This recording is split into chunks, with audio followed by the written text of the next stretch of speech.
Good morning and very warm welcome to all. I'm Vivek Kumar and it's my privilege to welcome you to today's today's insightful section campus to corporate skills they don't teach in college, scheduled to begin at 11:30 a.m. This transition from campus to corporate life is a pivotal phase that demand more than academic excellence. It's required a skill set often overlooked in traditional education. Well, college equips students with technical knowledge. The real world calls for adaptability, educational intelligence, effective communication, and strategic thinking. This unwritten competency frequently determines long-term success in the professional arena. This session aims to bridge that gap and prepare everyone not just to join companies but to excel in them. Now moving to about the companies, what we are. We Sam Welfare Foundation is registered non-profit organization making strong social communication through education, skill development, and entrepreneurship. Through our flagship initiative, DG Saksham, we have empowered over 6,000 individuals with job-ready trainings in IT, finance, retail, and more. We also engaged in transformative projects like upskilling inmates in Haryana jails and helping over 1,500 individuals securing employment through partnerships with banks. So, SAMS Group continues to inspire change, promote youth development, and campaign women leadership. This session is presented in collaboration with SAMS Web Solution, an innovative organization that offers integrated staffing, skilling, IT solution, advisory services, and admission committed to turning ideas into meaningful impact. SAM's web solution empowers individuals and organizations to achieve lasting success. Now, ladies and gentlemen, please welcome Miss Mule Charitha Reddy, a dynamic computer science engineering student from Lovely Professional University, whose passion for communication and leadership sets her apart. An active volunteer with the Art of Living Foundation, Ms. Charitha has dedicated herself hosting transformative discussions on mental well-being. Her eloquence and earned, has earned her accolades, including being a finalist in Miss Verbal Cosmos and top 10 national speaker and at the Vasundhara speech competitions. Currently leading public speaking and content writing at her university. She encountered 15 plus in events on a topic like cybersecurity, sustainability, captivating audience with her clarity, warmth, and quick wit, whether on stage or through voiceover storytelling. Miss Charita words inspire action and connection. Let's give a warm welcome to a speaker who does not just communicate; she lives on impact. I would like to invite Miss Charita ready to take over the presentation. Over to you, ma'am. First of all, thank you, Vivek Kumar, for such a lovely introduction. And thank you, SEMS Foundation, for giving me this great opportunity. So, I welcome you all once again to this powerful webinar that is Campus to Corporate,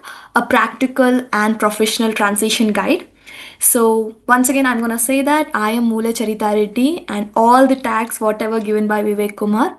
Also, with that, I am an engineering student, and most of you people are in the rage of going into the corporate world from campus to corporate. And as per studies, we all know that like everyone want to go into corporate world, but 50% of them graduates were not ready for this corporate world. So that's the reason why we are conducting this webinar. So it will be very grateful and to know what is more important rather than just academics which we are taught in campus. So quickly I'm going to share my PPT and start my webinar, and I hope this webinar will be very interactive and knowledgeable to you. So after this hour you will be like knowing some stuff and you'll be more confident. So yeah, I'll start sharing it. So today what are we going to speak about? It is a transition guide from where? From campus to corporate life. See, in the world where our classrooms teach you formulae and they build your academics and give you a degree, but mostly there is a gap in your communication skills, professionalism, your confidence.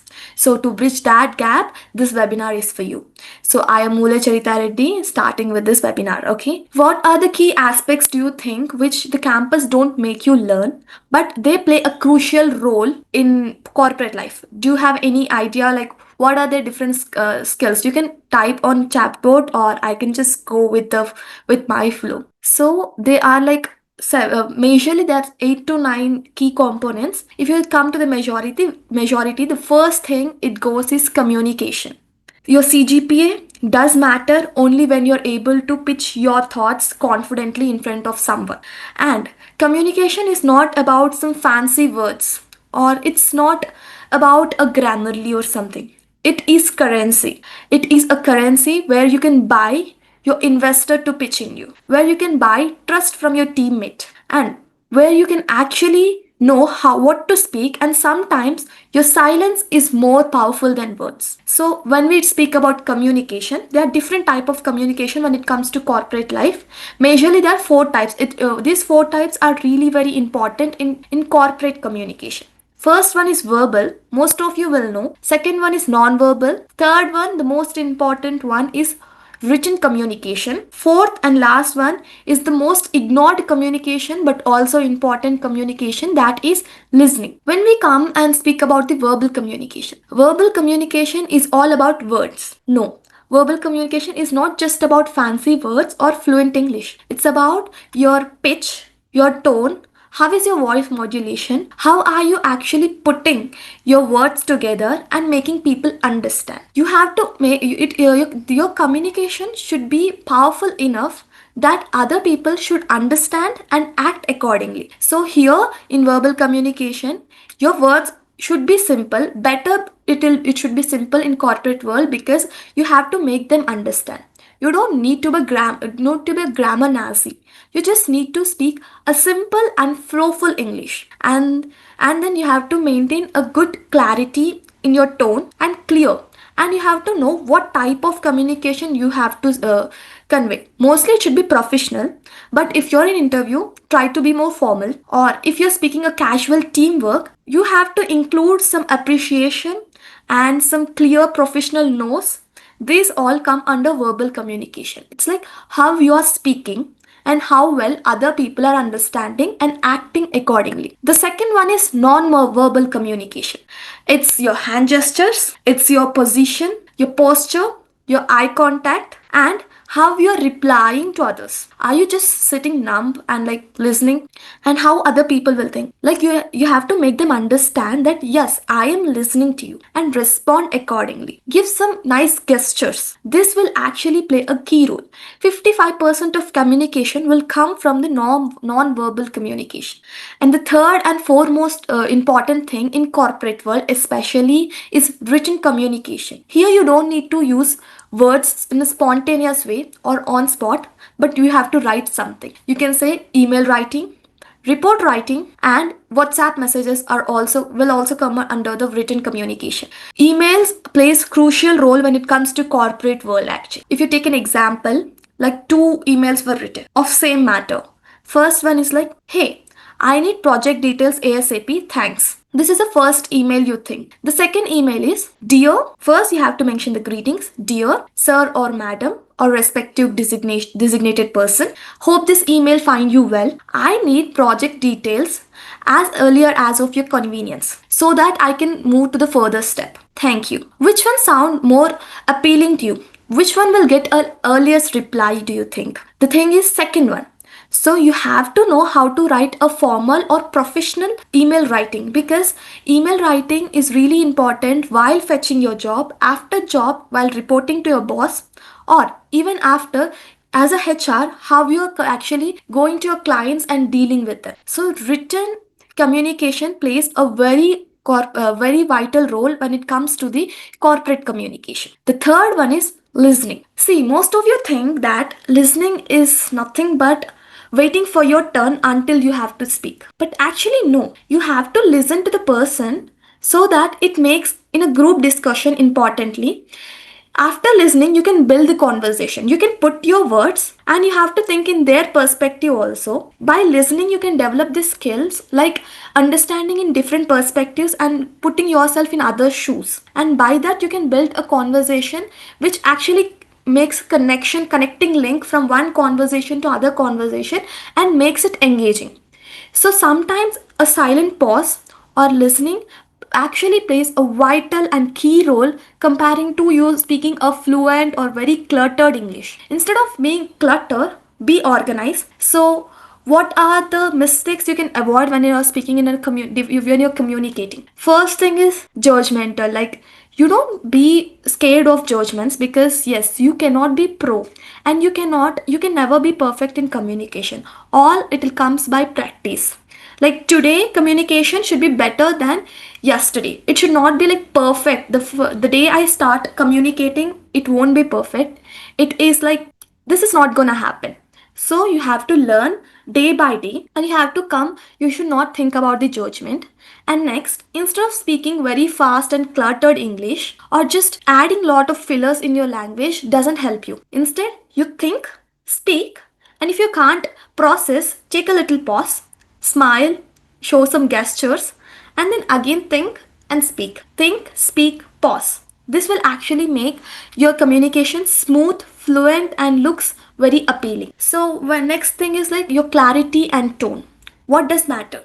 It's like, hey everyone, I am Mule Charitha Reddy, currently pursuing my BTech CSC in Lovely Professional University. How does this sound? Or, hey everyone, I am Mule Charitha Reddy and currently pursuing BTech CSC from Lovely Professional University. How does this sound? The second one sound more appealing to you, right?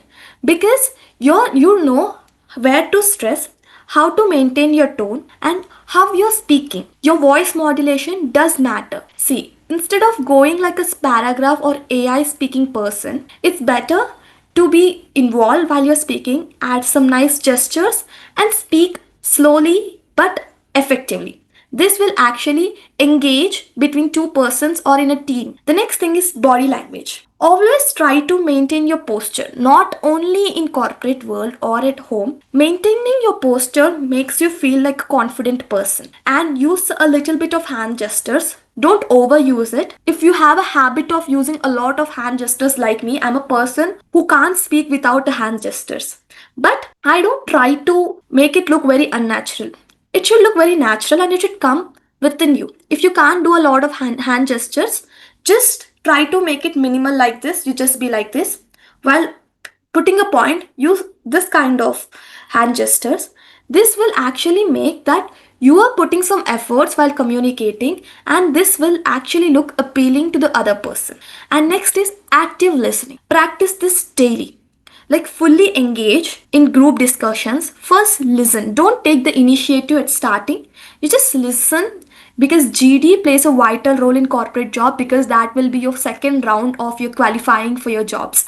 So in GD, first you just listen to each and everyone's point and start speaking. And if you don't have point also, if you listen very carefully and remember each and every point, you will get the whole conversation in your mind. And next is in team meetings also, listen to them and listen to different perspectives, because you come with one idea and some other person will come with other brilliant idea. So instead of getting tensed, you just listen to him and incorporate your idea and give an integrated version of it. So like this, communication does play a vital role in your corporate life. Not only in corporate life, communication is currency in today's life. Whatever, you have 9.8 CGPA and you have so many technical skills, but still you have to be a person who is sitting in that interview and putting your thoughts and saying that I am capable enough for that. How did you achieve that? You should be able to convince the person how you did that with your words, with your body language, by active listening, and you by showing it in a very professional way. So the next skill, the foremost important skill, is resume. The first step where you can actually fetch your job. Most of you think resume is a template which you have and you always make it in a last minute. Like if you get a job role, then you'll just make a already structured template resume and give it. But resume is a first impression for a potential employee. So how to make it stand out? This really plays a vital role, and but most of the people will ignore it. I would suggest your resume should be one page. It should not be cluttered, simple, but not with simpler words with everyone use. Like in your resume, instead of saying one of your skill like I can handle social media, instead of that you have to say what actions did you do while doing that, handling that social media. Instead of saying I can handle social media, you can say I brought Instagram engagement to 1.5x booster in 2018 within 3 months. This actually will make the uh, recruiter understand what at what potential you can do the work. And also resume, you cannot maintain one single resume. You have to keep on actually changing it according to the job role. There is a job role of data analyst or data scientist, anything related to data. Then you have to edit your resume saying that I am a data science enthusiastic, and I'm good at SQL, Tableau, Python, and I have did some certifications from this. Like maybe you can say from I did some certification in Excel. I master Excel. If your minor is from cloud computing, but you have to minimize that cloud computing and highlight the part which you have done in the data science part. So you have to completely every time you can't change the template, but the info you have to keep on moving up and down according to the role. That is what very important in your resume building. And next is essential structure. Use header, objective, summary, education, experience, skills. These are very simple things to say. But how your experience should be there. Like you have to mention each and everything. Instead of saying unnecessary hobbies, show your more technical talents, whatever you have. Maybe even a two week internship will also works in a great way. So take the relevant topic and highlight it. Don't lie, but just take the relevant topic, and you should know the art of highlighting that simple line. You can use help of ChatGPT, Grammarly, and many other websites which are actually working great. Take help from it, even from LinkedIn. If you have any like if you there is an option in LinkedIn, if you have paid for premium, you will get a resume building and stuff like that. Even Cypher schools do great in resume. So come and know about different types of resume building, because resume is really important. And build your resume in a very good way. Like it's not just a simple document. Try to build your resume in with different languages. Like if you're going in as a web developer, try to build your resume or portfolio. You can also use portfolio is a whole other different thing, but you can take that resume building as a small project, as a first initial project, and use different languages, whatever language you want, like HTML, CSS, JavaScript, whatever you want. You can make it with that language, and you can put in the resume itself that this is my project which I did. My resume is actually a not simpler document, but I made it using this languages. So you have to know how to highlight your small things and what things you have to avoid. This is a long paragraphs.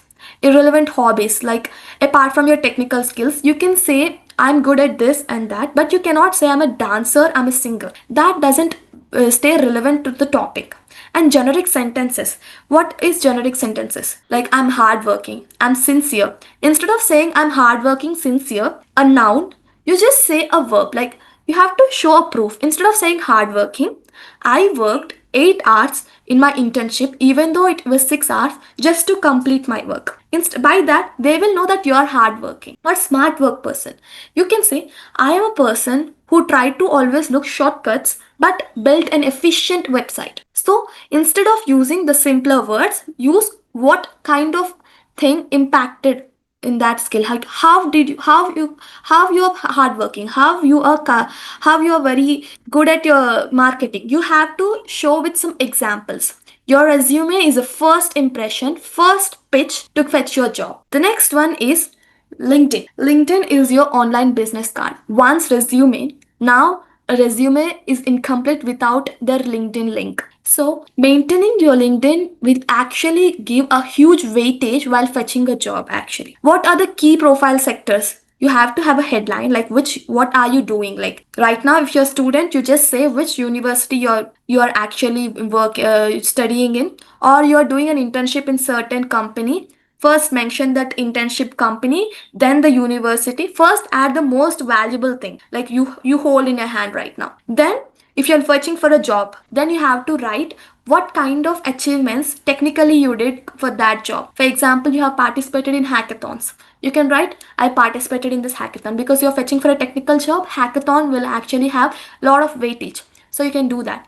And you can write, I have did three projects. If you did more projects, you can say like 10 plus projects, or 2 to 3 projects. You can say building projects on certain languages. Your skills, just make sure to write in few words, but they have to understand. But that keywords should actually have so much of weightage. And next is professional presence.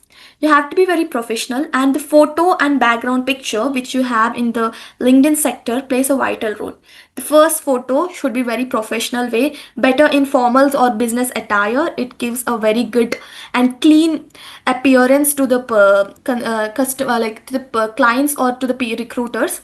And then the background can be your work, your projects, or which on under which sector you're maintaining and projects you're working, or you can just put your picture where it shows your work rather than your face. It should actually reflect your work. Then next is stay active and engaged. Like it's like it should better you make your LinkedIn as your professional journal. Like daily you do some work and you start posting it. It should, you cannot you we don't need any pictures or videos or else anything. If you don't have pictures or videos of something, it's no one is stopping you from actually getting that post, because you can just write whatever you did. Like today I've tried to build this project in cloud or something, like in cloud, and I use this AWS Lambda blah blah blah, and write in a very structured form, and use take the help of AI like ChatGPT to frame a good sentences. And next is network with intention. And this is the most ignored thing which I can say in LinkedIn. Like you get connections and you just accept the connections, or you just you just connect with some random people without any intention. Like intention means if you're searching for a job, then your job related person should be your connections instead of just your friends or someone. It should be very particular, concise, precise, and it should be very clear. Like once the recruiters see your connections, they should come to understand, okay, she follows the people who are from technical background like HRs. And you can see the graph in LinkedIn also from your own LinkedIn way, where there shows like 63% engagement is from your university, 33% engagement is from HR department. So see that and post accordingly, because that will actually make your LinkedIn look more professional and gives you more weightage. And you can use the full potential of LinkedIn when you start using these keywords. Next is how to master in an interview. Interview, okay, fine. You have cleared many technical rounds. If you're into corporate world, you have cleared your technical rounds or marketing rounds, or and then you have cleared your group discussion. And then what next? It's interview room, and you don't know how to sit into interview room or how to start your interview. So I'll tell you one method that will actually fetch you a job. Like it really is plays vital when it comes to interview room. That is STAR method. S stands for situation, T stands for task, excuse me, A stands for action, R stands for results. So if anyone asks you a question, you answer in a STAR method. Like if someone asks you, tell explain me about your project, or if they ask you, how can you say you're a very adaptable person or something like that, then you have to start with the situation. I was in my internship, I was given a task to complete a testing process. That is a situation. Task, I have completed one by one, but I have seen a error which my developer have overlooked. That is a task you did. Action, what did you do? I went to my developer and mentioned the mistake. Then what is the result?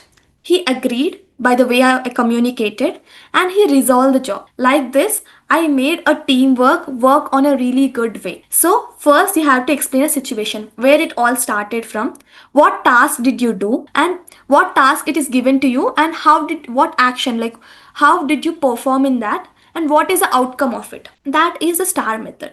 The next is dress code. When you're sitting in an interview room, the first and foremost importance will be given to your first appearance. They don't look at your body language, they don't look at how you speak. The first way, the way they enter towards you from the door, they see how you look. So you have to mirror the company culture. Before going to interview room, you must know what company you're uh, going to an interview, and you have to go with pre-planned how what kind of tradition or culture they maintain in their company. Go accordingly. If you have doubt or if you have no idea what that company dress code is, it's always there is a secure option, that is business casuals or professional attires, or just go in a complete formal way. This will always work. Next is ask some smart questions. So interview is not something where you go in a go and answer in a very spontaneous way. This is not how it works right now. You have to go with some pre-planned answers. Like if you're going to Amazon or some multinational companies or maybe service based sectors, you have to divide which kind of company you're going and prepare some questions accordingly. Like you're going for a role of cloud architect, for example. Then you have to search the questions based on like what is basics of cloud architect, how different types, how Amazon Azure works. You have to know a basic ideas with that. And coming to the come next, after technical questions, you have to also look after reasoning questions, like judging your personality, because you have already surpassed all technical group discussion, all your technical things were done, they agreed with you. The next thing is how you work under pressure, or how is your critical thinking. They question your critical thinking. So you go with some prepared answers, or if you don't know the prepared answers what they were, it's better to always answer in a positive way. One of the biggest mistake every most of the people will do is speaking negative sentences will actually get you out of that interview room. You should never ever speak negative sentence in an interview room. Like if you say how is your past experience, or in a company why did you leave that job and come here, you should never say there is a lot of work pressure, or they made me to do a lot of overwork. I have given so many ideas to them but they didn't use me properly, or this kind of answers will be an instant turn down. Instead you can say that I worked so hard and I learned so much from that company. You have to say what you learned from the company, but now I think it's time for me to change and upgrade my skills. So I think my skill set will be better for your company. So I am looking forward to give my skills and develop your company for good purpose. This will be a great answer. You should always be in a positive mindset when you sit in an interview room. Never ever ever speak anything bad or negative about others or about yourself. Next is share your own story. Try to keep interviewing is not a viva. It's a communication between two persons. They see your critical thinking, technical skills, how authentic you are. So don't memorize answer. Understand your experience. Like you have to go with your pre-made answers from your experience only. It should not be very AI versionized. Instead, you work with a project and they ask something question and relate to that project and answer and articulate it, and naturally, confidently, you will get that answer in a very good way. So this is how you have to master your interview room. Yeah. Next is critical thinking and teamwork really plays crucial job after once you enter into corporate world, because you are not an individual person when you get a job. You have to deal with a team. Once you are assigned with the team, you have to know different personalities, and you should know there should be no ego clash, and you should be working with them, and you should know how to say professionally no, and how to clearly assign the roles. This comes with the critical thinking. See, if there is a group of 4 people assigned a project, so how does a teamwork goes well? First thing is just segregate each and everyone's roles that should be really important in a teamwork. A team must know to segregate their work accordingly to the person.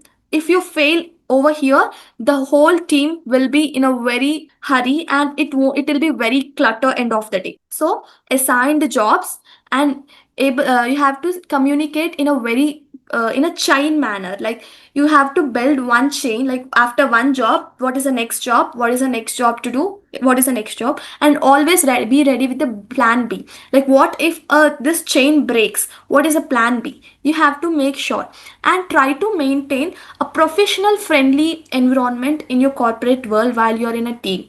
You always need to maintain your dignity, but be friendly. You cannot be rude, or you cannot go beyond your ego over there. You have to say whatever you feel. You have to let them know without being rude and without being very in a very requesting manner. You have to say, this is a work assigned, so I'll be looking forward to do this work so that I can go to the next one. You have to break down the problems and tackle it in a very complex way. What if there is a team, I said team of 4 persons. What if 2 people go and clash? What, as a team leader, what you have to do? That comes critical thinking. So you have to think in different perspectives and collaborate without ego. Focus on the collective goals, and valuing the diversity and perspective and individual credit. You have to answer them.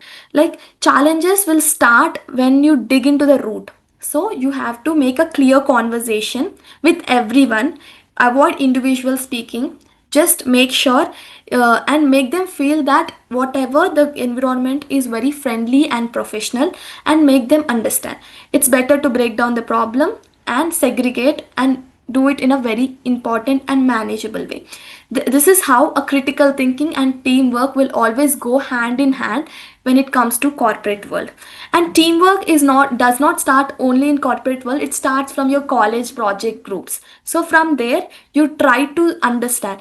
All you need is experience. In within one go, you cannot learn anything. So from the experience, you learn and you implement in your next project. You should never ever be in a very rude or in a very concise mindset. You should be always be open and narrate to the people whatever you're going through, and maintain a friendly professional behavior in your college or in a campus, in a corporate world. That will actually lead to a very better growth. The next is EQ.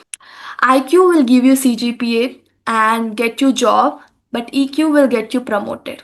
Emotional intelligence is really very important in workplace, because right now, if you see about Gen Z is actually facing lot of mental health issues in workplaces. It's just because of emotional intelligence. Y- Being empathetic in corporate world is really important. At workplace, you have IQ doesn't actually go well. In teamwork, EQ plays a very vital role. So you have to put your legs in other shoes and understand. So for that, what you have to do, first thing is, you have to see every person in different perspective, not only in your perspective. You put your legs into other shoes and see through their lens, and then understand different scenarios. And then self awareness is really important. Empathy and reading people. Like, you have to understand the emotions and manage the reactions, especially under pressure. If Yeah, for example, there is a person who is angry and he need to shout, but he cannot shout, but he's crying over there. So he doesn't know how to handle his situations. So by that, they have to know first okay, I am angry, but I should not shout, but I have to put my words. So you have to write some points in your mind and put it in a very commanding way, but not in a rude way. You have to be like, whatever you're doing is not unacceptable. This is a loophole I have observed in your work. So better I give you this time, better you reuse it and just give me your feedback. That would be great. Instead of that, if you shout or cry over there, it actually makes you weaker and very emotionally. It actually makes you look like an emotion fool. Or if you're just shouting, it just makes you like a person who doesn't value your emotion. This balance you have to maintain in your corporate life. If you master this emotional intelligence, then then it will be a really great weightage to your corporate world. Next is reading other people. As I already say, you have to look in through their lens. You have to understand team dynamics and build a stronger relationship. Next is managing stress and conflict. So, whenever there is a conflict happening, you obviously go under stress and then you just lose the balance. So, you have to develop a coping mechanism for work stress management and learn and navigate disagreements constructively. You have to be able to give a constructive feedback. I got a chat. Okay. So here the constructive feedback does plays very important role. Like you have to say whatever you're feeling in a very professional way. Instead of saying you're not doing it right, instead of saying you're not doing right, you can say, "Hey, I have observed some loopholes while you're doing this." You can list the things and you can say better you work through it and come back stronger. This actually makes the person okay, fine. First they'll make the person to listen and then understand and they will act accordingly. And then practice through reflecting. So how do you practice? Even emotional intelligence is not only to other person important, even it is important to you. You have to journal each and activity you have seen and write a feedback in your mind or in a short note and exercise it, and that in that way you can actually enhance your emotional intelligence. So these are the important and major things I think where where the campus is lacking and corporate needed for you. So the first step is your communication. So how you put your words and make yourself confident and bridge the gap between the clients or teamwork or interviewer and you. And the next thing is resume building. How we have to change constantly your resume and how to make your resume stand out from others according to the job role you are offering. And the next thing is LinkedIn. Post whatever professionally you're doing and don't wait for the likes or comment. Just share your views and just share your progress. It's like a progress card. LinkedIn is like a progress card to you. Next is how to sit in an interview, how to dress how to dress according to company, and then how to answer using star method, and then how to be how to make a preponed questions and question and answers with your experience. Next thing is critical thinking and teamwork, which plays a crucial role. And the last thing is emotional intelligence. And finally, I think we came to end of the session. So can we do a small activity? You can raise your hands if you are interested to do a small activity. It's very simple, I say. Okay, I can see Shiny to say thumbs up. Yeah. Okay, now you can go to chat box and write a email of saying, "Hey, I have there is a meeting at 4 p.m. How will you write in 2 3 lines? Just type there is a meeting scheduled at 4 p.m. Just simple that. Write an email, whatever you feel. It need not to be perfect, but yeah, you will come to understand. And while this process is going, we can do a homework after this event where like you have attended this 1 hour. Afterwards, what you have to do to keep this session in your mind.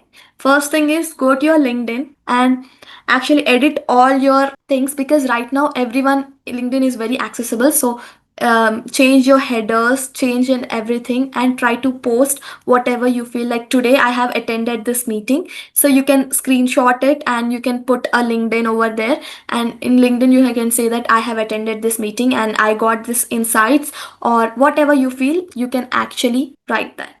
And then next is improve your communication skills. So record yourself speaking about different things and how your hand gestures are there. I can see a chat. Okay. Meeting at 4 p.m. There is meeting scheduled at 4 p.m. today. You're requested to join on time. This is great. This is really great, and let's appreciate Shiny Kumar for doing this great job, and I would appreciate this. You can also mention greetings like sir or hi. As I can see, Nyan Sham sir have actually written, "Sir, I have meeting at 4 p.m. I will come to your place at 5 p.m." Okay.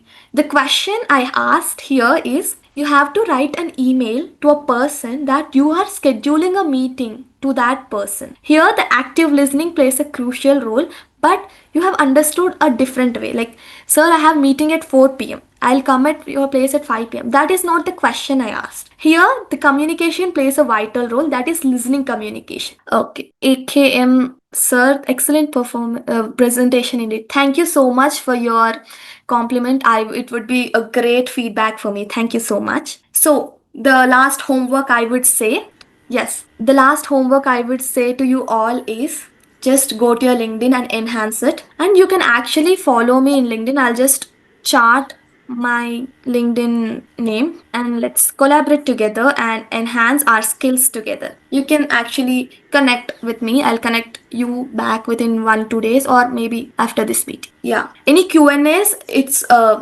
very heartfelt. I'll be very happy to answer any type of Q&As over here.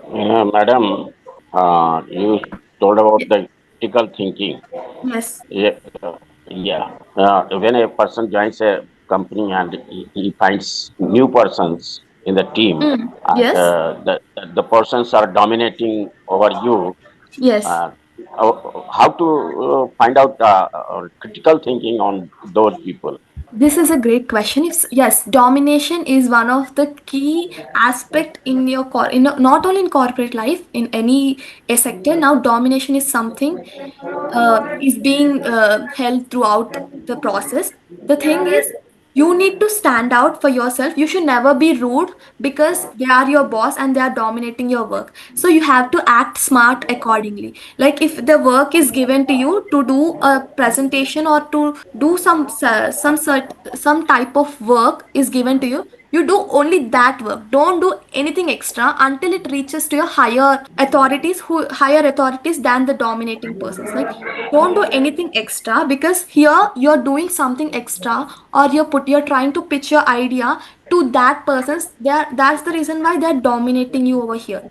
So just do as much as the company needed for you. You do it and wait for the opportunity. The opportunity will come for sure. And if you have any idea to pitch and you want to share it, then you can actually make a strong presence with the people you're very new, right? Start building connection in your own company and make good friends and professional friends and let the what do we say, strengthen the people should be your strength. So make a good connection network and then you can actually pitch whatever you think.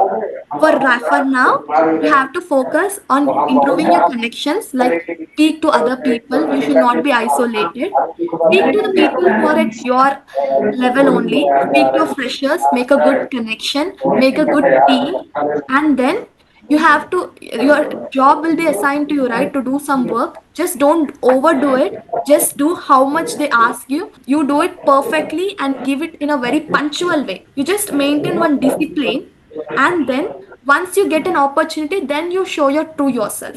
That will be a great way to actually help you out from that situation. Thank you very much, madam. Very good idea. Thank you so much, sir. Any other Q&As? If no, we can actually end this session. And it is really great sharing this insights with you all. And yeah, this have been really good session. And for 1 hour, you have actually came and actually given your valuable time and learned something, I hope. And thank you, SEMS Foundation, for giving me this great opportunity and looking forward for more webinars like this. On the behalf of organizing committee, I would like to sincerely thank Ms. Charitha Reddy, our brilliant speaker for today's session on campus to corporate. Her ability to present a deep topic with clarity and compression left us all enriched and inspired. Thank you once more for participating in today's webinar. We can reach us. You can reach us by phone or email. If you have any more questions, we pleased to offer you further assistance. Thank you, Vivek, for hosting this webinar and you have did it in a graceful way. Thank you so much.